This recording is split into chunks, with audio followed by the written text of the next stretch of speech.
You better comply, because otherwise you're not getting any federal funding. See you in court. Every state, good, I'll see you in court. It isn't fair to allow girls to be put at a disadvantage simply because their biology is different. Male and female bodies are not comparable in this context. Every student will have the right to play sports under our initiative. We are facing a similar situation to many, many districts across the state who are facing rising costs with declining enrollment. I always think about, when I think about change, is what's good for kids. And I think this is good for kids. Our students don't get enough citizenship instruction, and that's the least they can do, I think. It represents so much to not only veterans, but the entire community in our country. And so I don't see any bad in it, only good. I think you should always do the Pledge of Allegiance in the high school. It's what makes America, America. It's part of being pride in our country. Suing is a little over the top.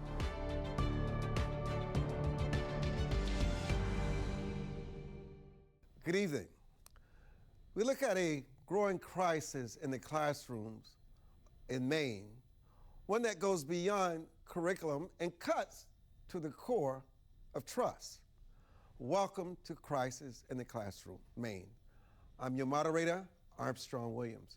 Parents are asking questions, teachers are under pressure, and students are caught in the middle. Education should be about clarity, teaching young people how to think, not what to think. But when classrooms become divided, the mission is lost. This is about politics.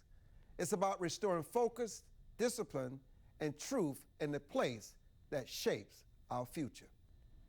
The debate over transgender athletes in Maine high school sports has been building for more than a year. As one part of it plays out in court, Mainers will be headed to the polls in November to have their say. CBS's 13's Jeff Peterson explains how we got here and what the referendum looks like on the ballot. A little more than a year ago, Maine became part of a national conversation over transgender athletes and federal law. The Trump administration raised concerns that Maine's policy, allowing students to compete in high school sports based on gender identity, could violate Title IX. But state leaders stood by the Maine Human Rights Act, which protects against discrimination based on gender identity.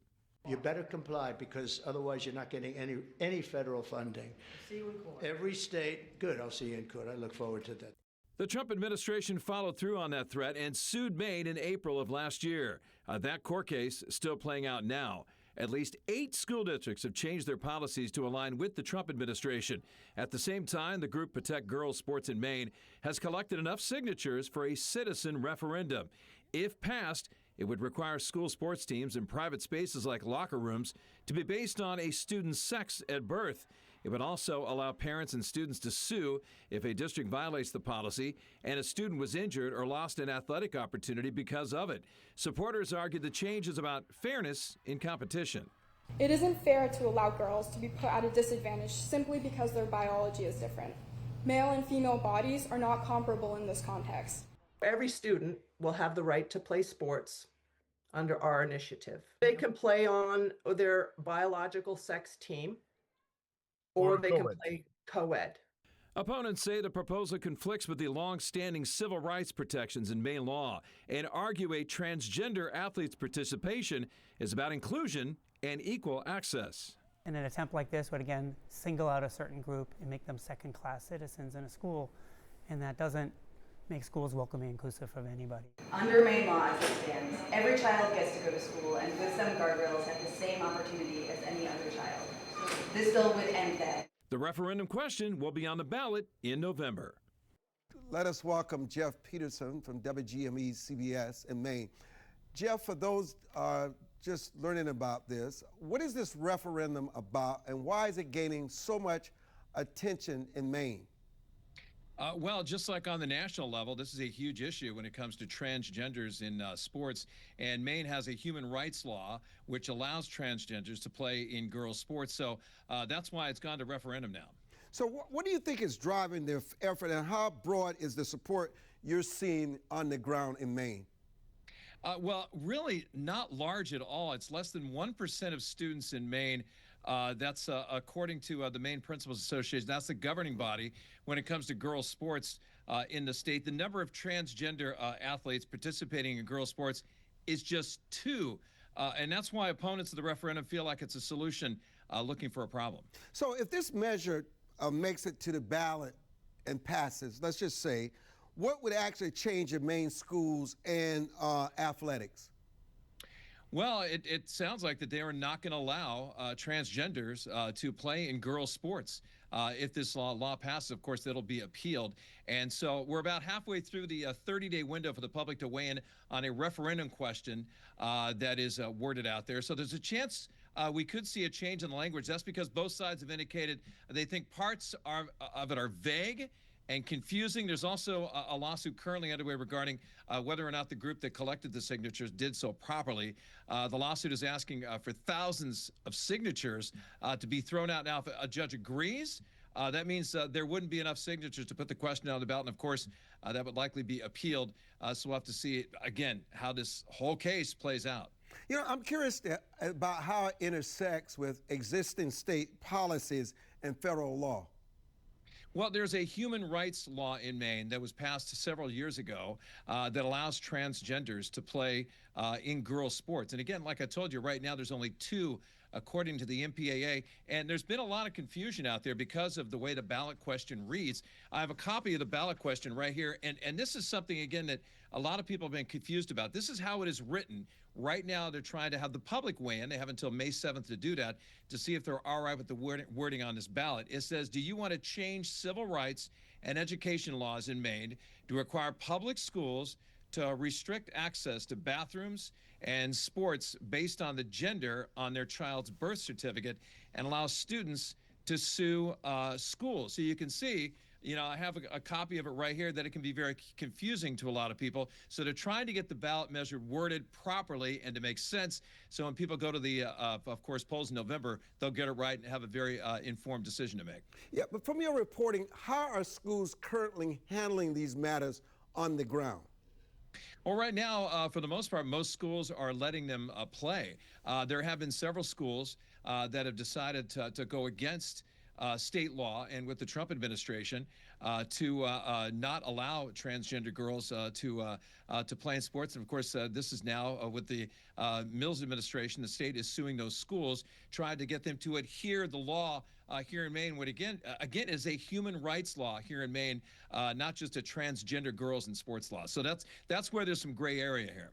You know, are educators and administrators asking and seeking clear guidance on all this? They're really going by the law, and that's the big thing in Maine.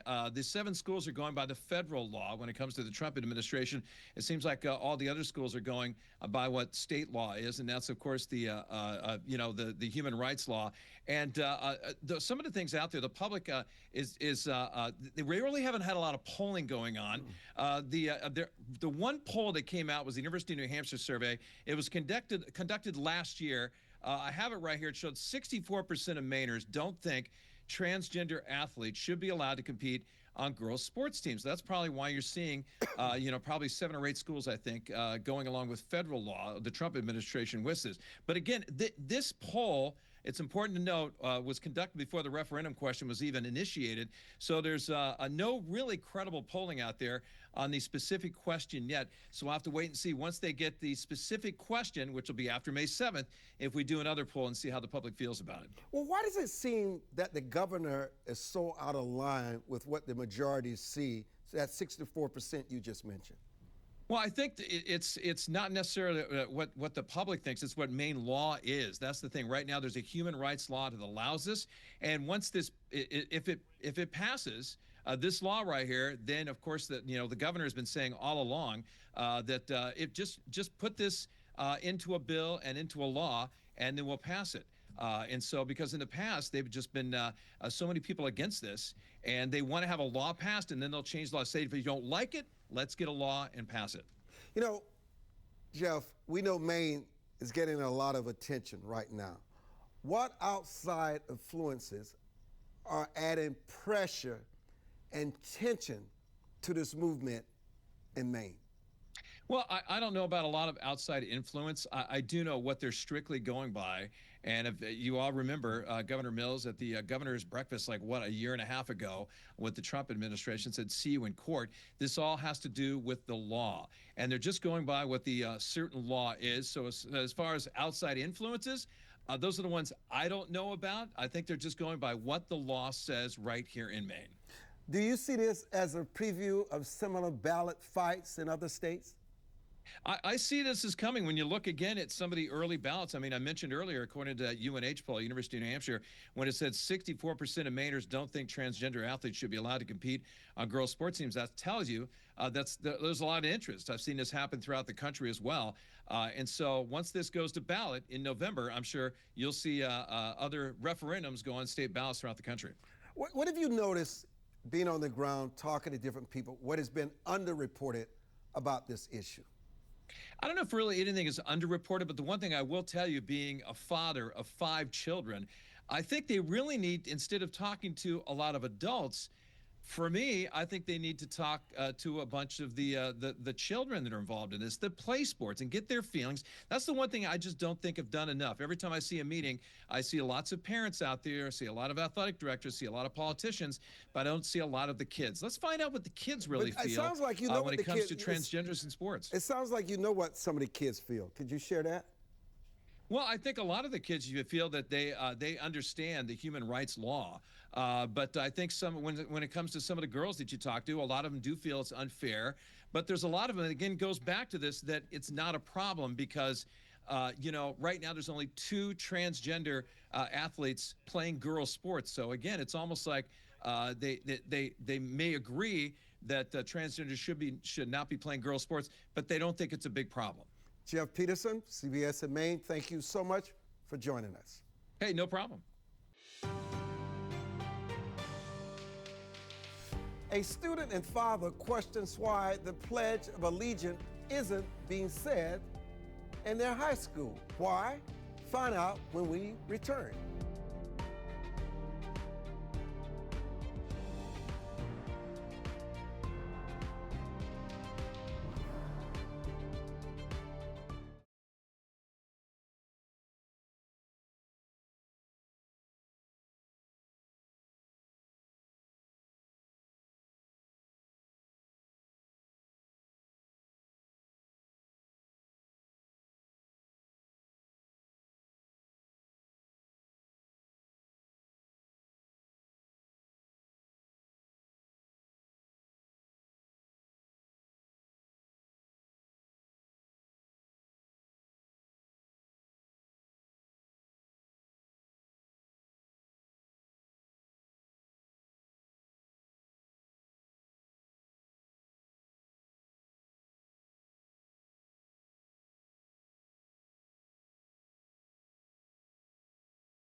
I'm Armstrong Williams, and welcome back to Crisis in the Classroom. Foul-mouthed public schools and the superintendent are being sued over the Pledge of Allegiance. A student and his father accused the high school of no longer providing an opportunity for students to recite the pledge, a clear violation of state law. CBS's 13's Brad Rogers has more details on this. I pledge allegiance to the flag of the United States of America. The Pledge of Allegiance is often recited at the start of the school day, civic meeting, or veteran assembly. Falmouth Elementary School recites the pledge on school days. So does Falmouth Middle School. But according to a lawsuit filed by Christopher Hickey on behalf of his 10th grade son, the high school no longer provides an opportunity to recite the pledge. The family declined to speak with us, but his son's sworn affidavit says the school has never provided an opportunity for me or my classmates to recite the Pledge of Allegiance during the school day. Mr. Hickey's suit alleges his son and other students are being deprived of engaging in this patriotic exercise, affecting their civic education. Local Army veterans we spoke with agree. Our students don't get enough citizenship instruction, and that's the least they can do, I think. It represents so much to not only veterans, but the entire community in our country. And so I don't see any bad in it, only good. I think you should always do the Pledge of Allegiance in the high school. It's what makes America, America. It's part of being pride in our country. But other Falmouth residents told us filing suit over this is a step too far. Suing is a little over the top. I think that they ought to be able to negotiate this, especially since I believe it's a state law. However, I do think that they have a point that we should have the right to say the Pledge of Allegiance. We stopped by and left messages for Falmouth Superintendent Steve Nolan, who was named in the suit, but did not hear back. The lawsuit is seeking to require the high school to immediately comply and provide a daily structured opportunity for students to recite the pledge. In Falmouth, Brad Rogers, CBS 13 News. Joining us now is Leyland Streiff, a Protect Girls Sports in Maine, and principal organizer for the petition also behind the group Maine Girl Dads. Hey, my man, welcome to Crisis in the Classroom. Thank you for having me. What do you believe is the core issue Maine parents are responding to right now? Yeah, I think the core issue is the fact that there is sex-based discrimination happening in our schools right now, and parents want to end the sex-based discrimination that's happening right now. The truth is, there are federal civil rights that say that sex is a protected class. Sex and gender are not the same thing. And right now, what's happening is if a female wants a female-only space, or vice versa with a male, or single-sex sports opportunity, they are being denied that. That is discrimination, and that is illegal, let alone it being immoral. And I think the way in which that's playing out, the symptoms of that are really hurting young females the most. Our most vulnerable population, as we think, across the state, are children.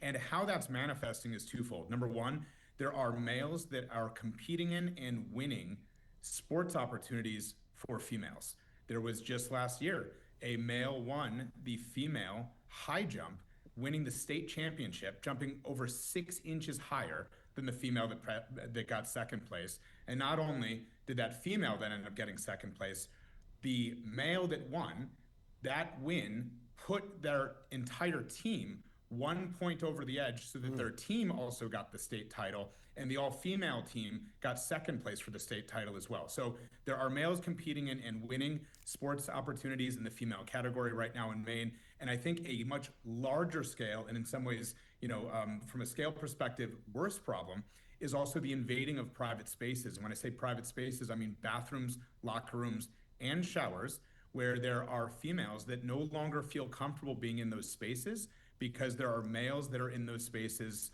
as well. And there have been sort of harrowing stories that I've heard from girls across the state of what they've experienced in those places and how uncomfortable they are, and the fact that they now feel pushed out of their own safe. Why do you feel now that this has moved now from a conversation to a formal petition effort?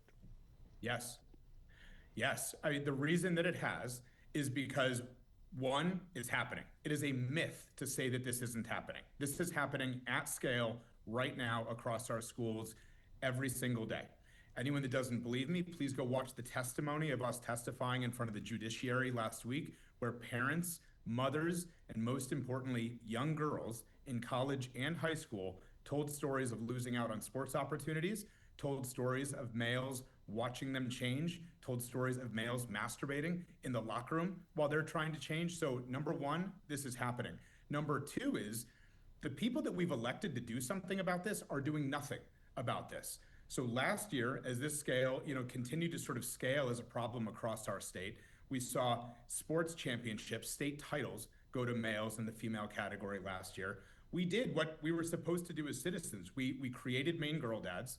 Over 8,000 dads that fall across the entire political spectrum came together and we petitioned the Maine Principals Association. They are the governing body of our education system here in Maine, and said, hey, this policy you have that allows people to use whatever bathroom or private facility they want and access the sports that they want, regardless of their sex, is not okay and needs to change. I'm sorry. Let me interject this then. Supporters say this is about protecting fairness in girls' sports. I want you to define what fairness is in this context. Fairness is sex being given equal protection and opportunity under the law, which means that there is fairness in two different ways. Number one, from a sports perspective, obviously, females should be only competing against females. Why would we introduce males? Why does the female category exist at large? Title IX has existed for 52 years for a reason, and it needs to be enforced. So one is fairness on the playing field, the fact that females should be competing against females and have an equal playing field in their ability to be able to compete, and all of the pride and achievement that instills in themselves. But also fairness when it comes to their rights being exercised in private spaces. They are not being given single-sex spaces right now in schools.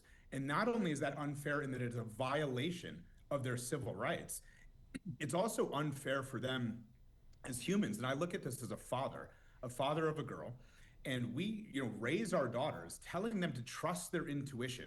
Trust, if you feel uncomfortable, you are uncomfortable. Do something about that. And now we have a society that is saying, you know what, don't trust that intuition. If it comes to the locker room and a male is next to you, something's wrong with you. Forget about that intuition. Let that person stay there, and you should be completely okay with that. Okay, hold that point for me. So here's the core issue here. Critics argue that these policies, Leyland, exclude transgender students. How do you respond to that concern, which they see as another type of discrimination? Yeah, great. So a couple of different ways. Okay. So first of all, as a parent, I understand, we all care about our kids and we want our kids to feel accepted. The second thing with this, though, which I think is the really important thing here, is because we're talking about rights. Sex and gender are not the same thing. Definitionally, scientifically, and legally, they are not the same thing. So we need to recognize that those are two different things, and we were talking about sex, which is a protected class with civil rights from a federal perspective that say there should be single-sex opportunities in private spaces. The second is the fact that what I would say is that sex is big enough for everybody.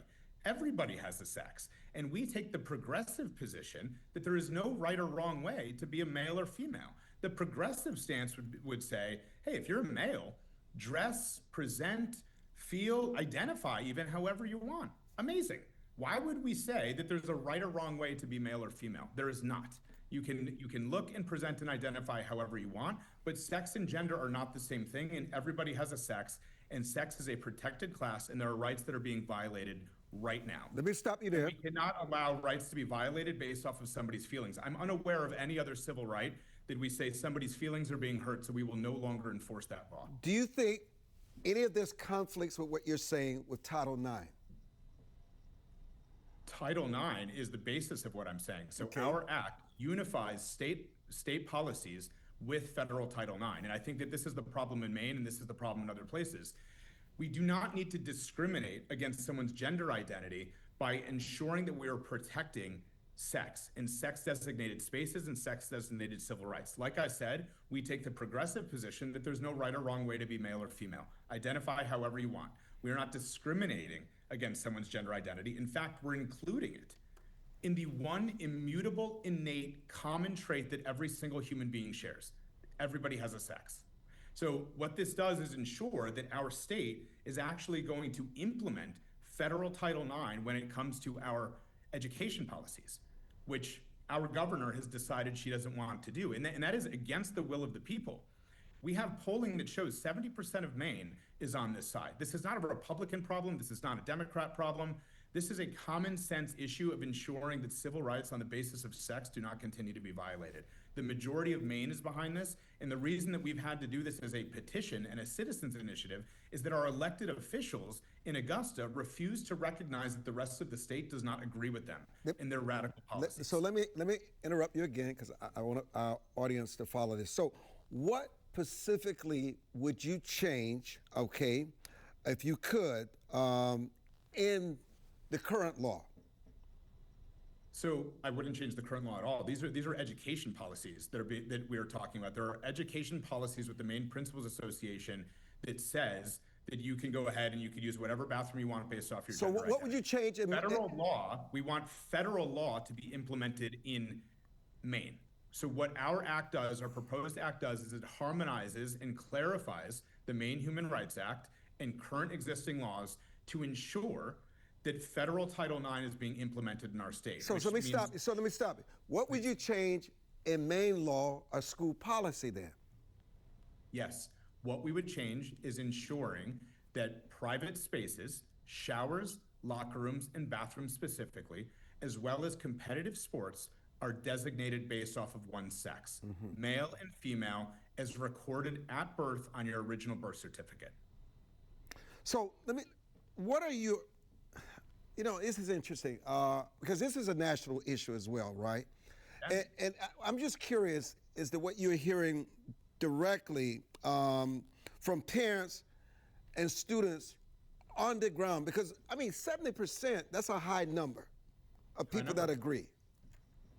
Exactly, and that number is actually trending upwards, and it is higher outside of Maine. But even if you look in Maine, over 55% of even Democrats agree on this issue. Obviously, with Republicans, it's 90%, and from independents, it's about 70% as well. So this is not a political issue. This is not a party line problem. And what we're hearing from parents is that things have gone too far. We want to include everybody. We should be compassionate towards everybody, but not at the expense of discriminating against the majority. And so this is a common sense thing. And what we are seeing is honestly a lot of relief that people are standing up and talking about this, because everybody, parents alike, but especially our children, feel like they can't bring this up. They're canceled to bring this up. There are girls that testified last week that say that they have seen males masturbating in the locker room, in the female locker room. They were asked by the Judiciary Committee, why haven't you brought this up? And why aren't people talking about this? And the girls that were in high school specifically said, because everybody is scared. They don't want to make a problem. They don't want to be known as the one that is now anti-trans because they're talking out about their rights. And I think that is what we are hearing and seeing, is that almost everybody is on the same side here. This isn't a political problem. This is a common sense solution to a problem that society has created. And they do not see this as a party line thing. They see this as like, you know what? We have to be courageous and talk about this. And once we're starting to do that, other people are more courageous. And we're seeing that the girls especially, honestly, are just very, very relieved that people are showing up, specifically dads are showing up and doing something about this, as dads should be doing, right? We're here to protect our kids. So the elephant in the room then is, how are schools handling this issue overall, Leyland, and where are they falling short? Yeah, right now, so this is what's actually very interesting in Maine, is the way that the schools are handling the issue. The Maine Principals Association has a policy that they recommend out to the state. That policy allows anyone to use, whatever sport they want in whatever bathroom that they want or locker room based off of their gender identity. What we have seen then is that we are going, district by district, and districts are actually voting and changing their policies. I believe that there's been 9 districts over the past 9 months that have changed their policies to align to federal Title IX. And what did the state end up doing? Well, the state has now sued all of them and said that we think that that might actually be discriminatory, and they are not actually allowing the districts themselves and the citizens themselves to make their own decisions. Maine, without a doubt, is now being watched nationally. Do you see this as part of a larger movement?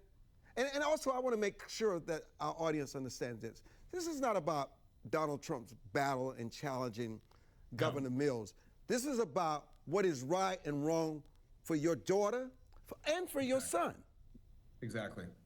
That's exactly what it is. So I mean, if you look at polling, because I think that that is, you know, a symptom of how everyone's feeling at large, polls are increasing dramatically if you look at over the last 18 months across the country, not only in Maine. So I think people have, you know, gone from, where we were at in 2023 or 2024, and they're looking at this and saying, hey, this has like gone way too far, way too far. We need to pull this back. We need to be able to have a common sense approach where we include everybody, but we do not continue to discriminate against people on the basis of their sex. So I think that's overall what we're seeing here. And I think that, yes, this is a general movement back towards common sense and back towards sanity that's happening. This is not about Janet Mills and Donald Trump. This is not about the little spat that they ended up having. I do think that that's symptomatic of a larger issue where we have elected bureaucrats that actually have more radical policies than the constituents that actually vote them in. I think your message in about 30 seconds we have left, and I really appreciate this discussion. This is about moral clarity.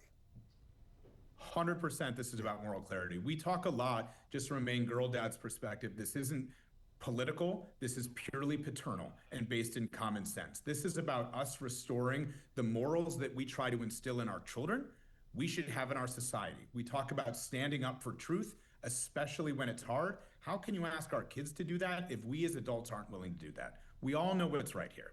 We all know that. It's hard to speak up about that, but courage begets courage. So I urge everybody else to talk out about this issue too. Leyland, Streiff, thank you so much for your unapologetic discussion about this topic, and I look forward to further discussions in the future. Thank you, sir. Crisis in the Classroom will continue.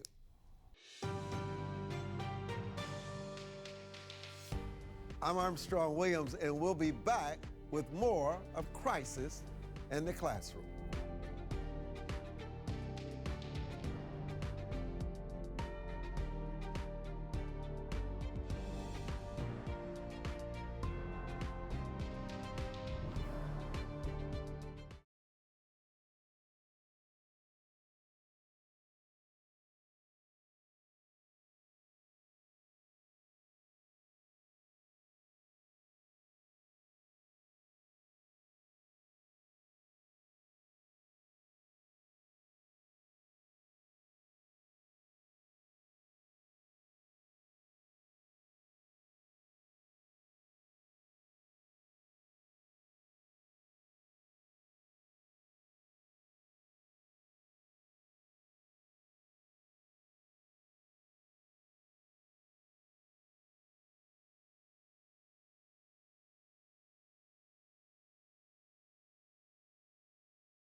We welcome you back to Crisis in the Classroom.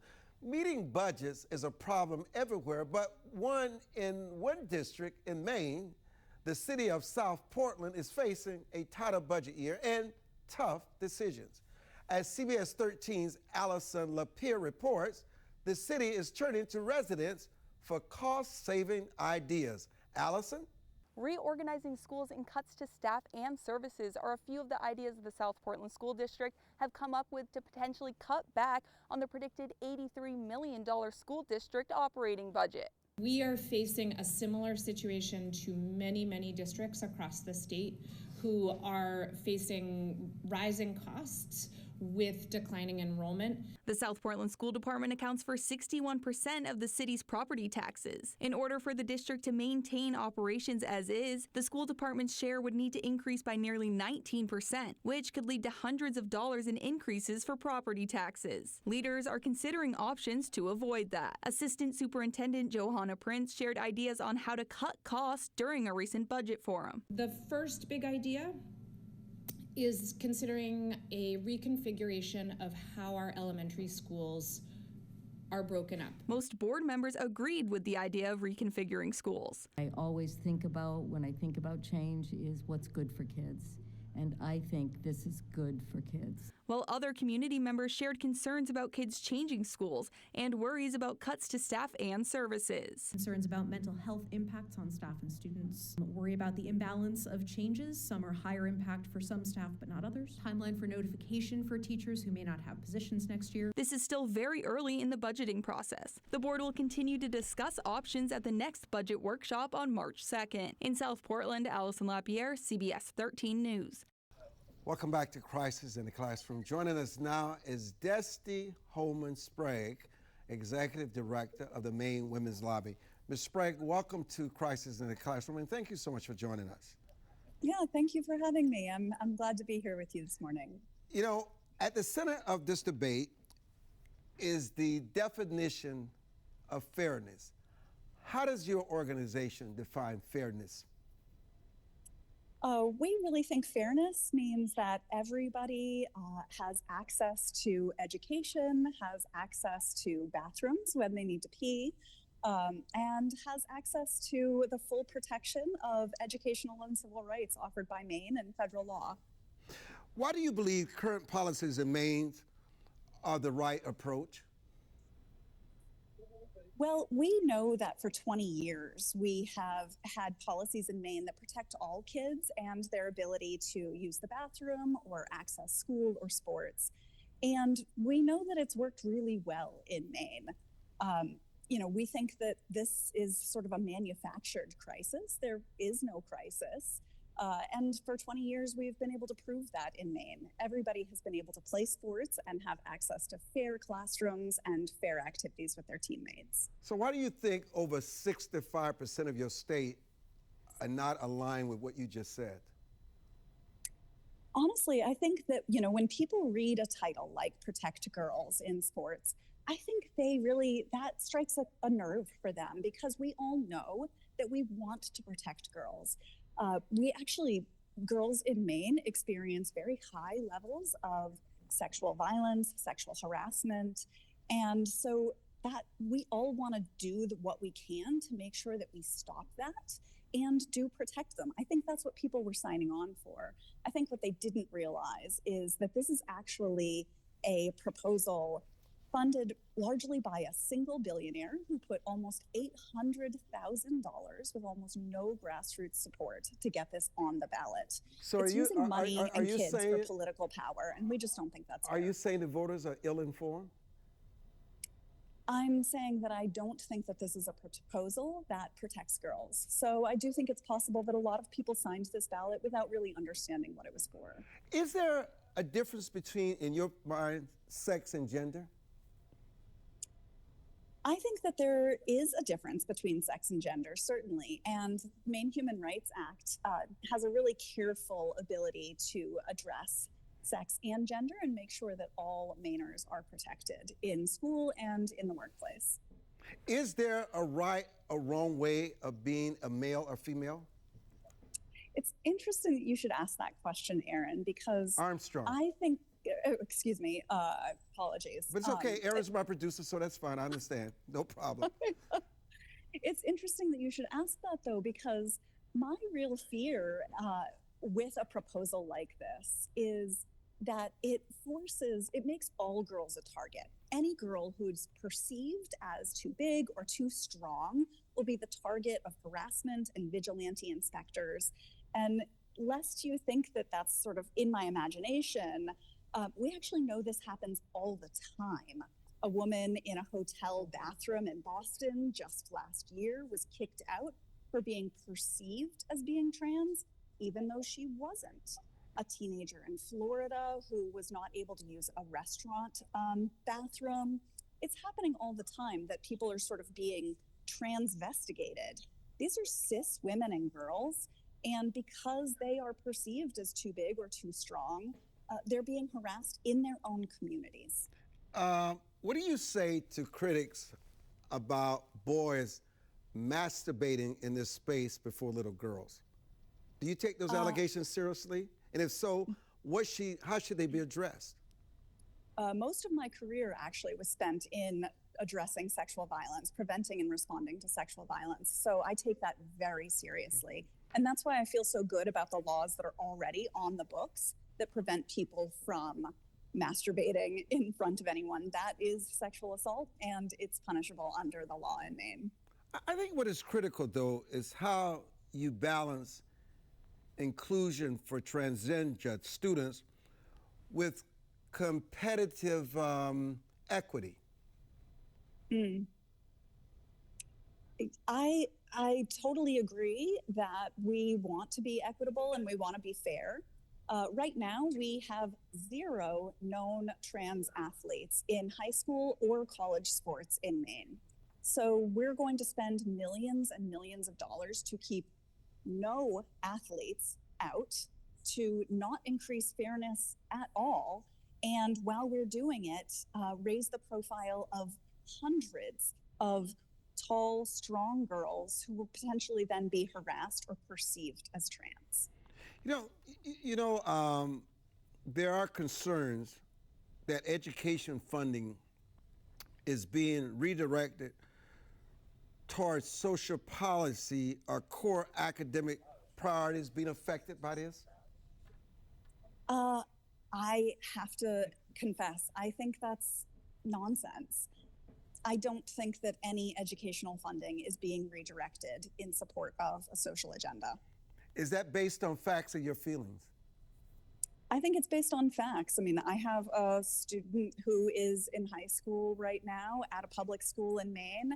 I am part of that school all the time, and I can say with confidence that the school budget addresses all the things that a school budget is supposed to and is not being used to further a social agenda, and I don't think that's true anywhere in Maine.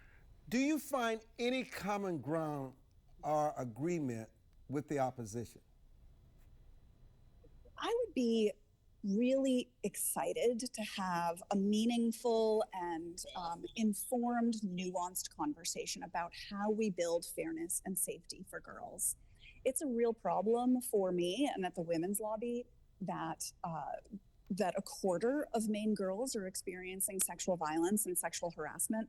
And I absolutely think that we should be doing everything that we can to protect them. I don't believe that proposals like this do that. Those quarter of Maine girls are not being sexually assaulted by trans people. And if they were, that's something for the law to decide as already written. We are investing so much money into a campaign or a proposal that's solving a problem that doesn't exist. Let me just challenge you here. So are those girls and parents delusional? Are they creating these scenarios? Are they creating this fear? What do you feel this is all based on? Because you seem to think that it's lunacy. It doesn't make any sense. It's not happening. So what are we missing? Well, I will say lunacy is your word, not mine. It is mine. We agree. I do think it is misdirected energy. I think that, if you look at Richard Uihlein, the billionaire who is single-handedly funding this campaign, he has a long history he's one of the largest donors to the Trump campaign. He spent nearly $7 million to kill the Equal Rights Amendment in New York. He has invested in anti-democratic efforts. I don't think this is about trans kids. I think this is about shifting the ballot in Maine during the November elections, because we have elections for every level of government, including, as you may know, a contested Senate race. You know, I'm hearing you, and I don't know what someone supporting Trump or supporting the Democrats, what they're invested in, has to do with the fact that over 64% of your state of Maine feel as though their girls are being threatened by this transgender movement, and they want to change the policy and the law. Help us understand the connection, because I'm not getting it, by the way.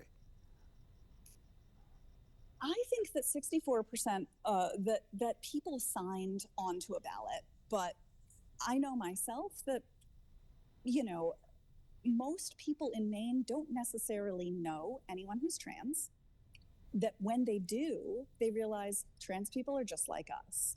I think that they want to create safety and they want to create sort of consistency. What they probably don't realize is that proposals like this actually create a lot more chaos than they solve. Proponents will have us believe that this is a simple, clear fix, but it actually gives license to monitor and meddle with students based on, you know, how they look and how they're perceived. It also, this proposal includes the ability for any student or family to sue schools for unlimited damages.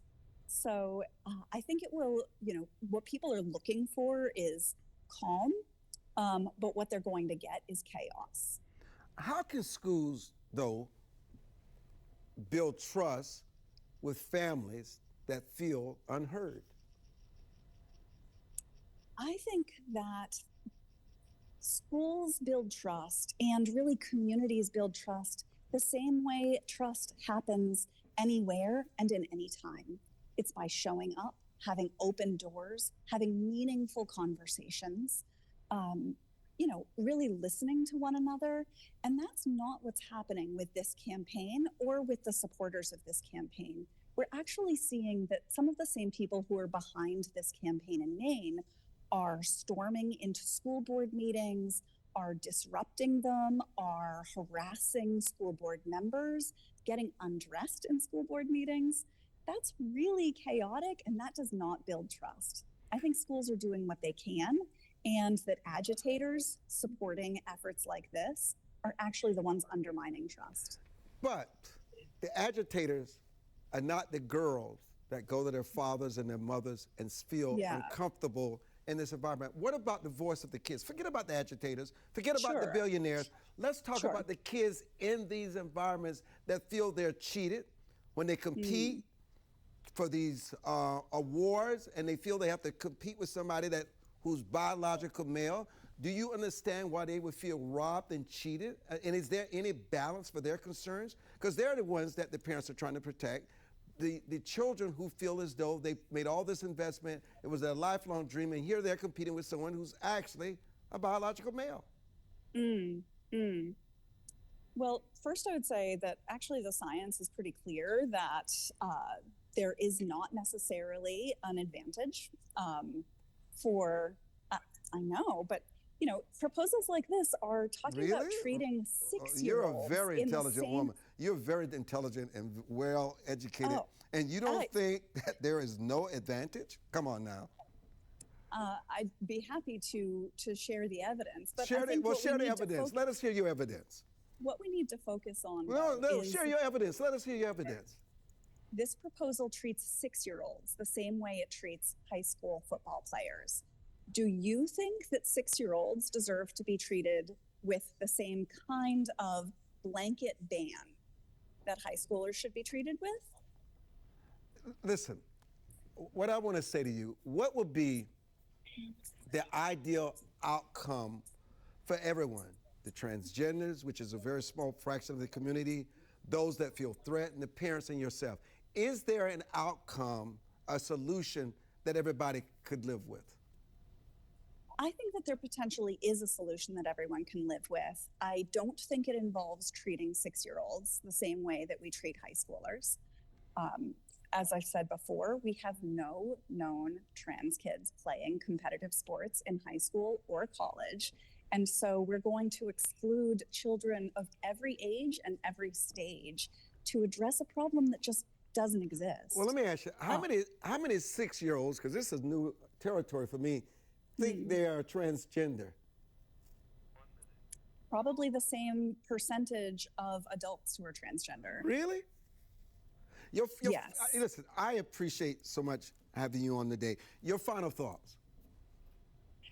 My final thoughts are that I think fairness and safety is so important. I've dedicated my career to addressing sexual violence and sexual harassment among people of all genders.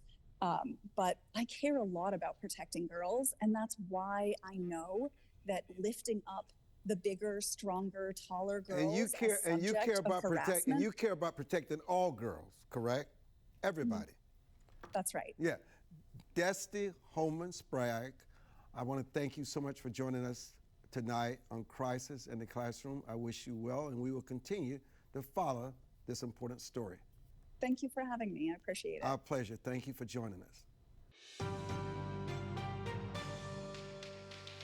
The schools are open. The buses are running. But where are the students and why are they missing school? More of Crisis in the Classroom when we return.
Welcome back to Crisis in the Classroom, Maine.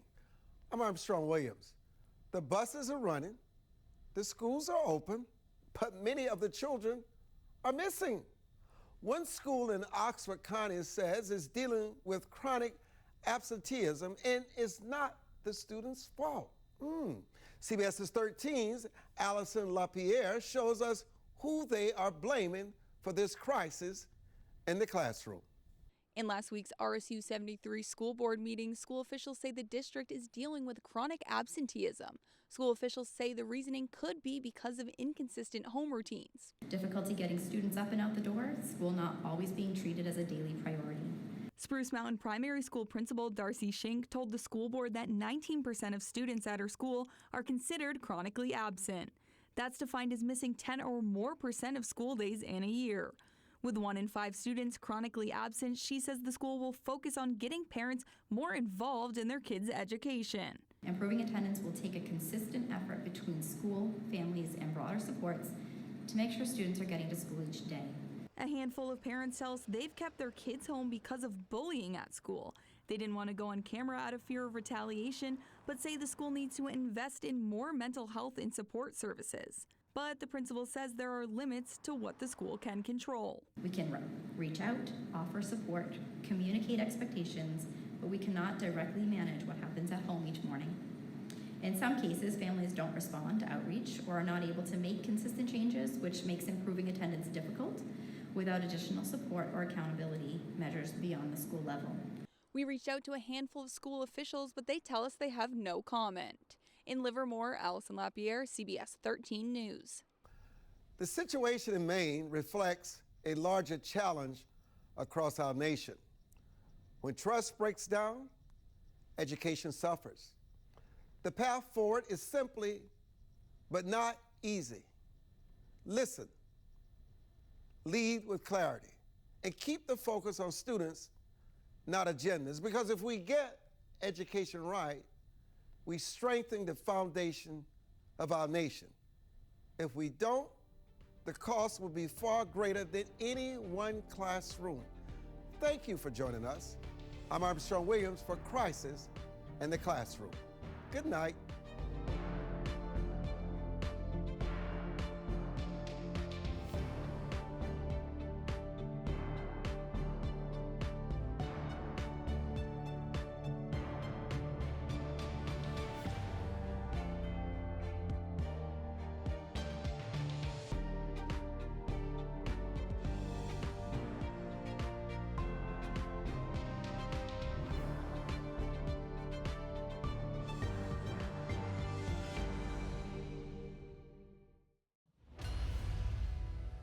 You built America.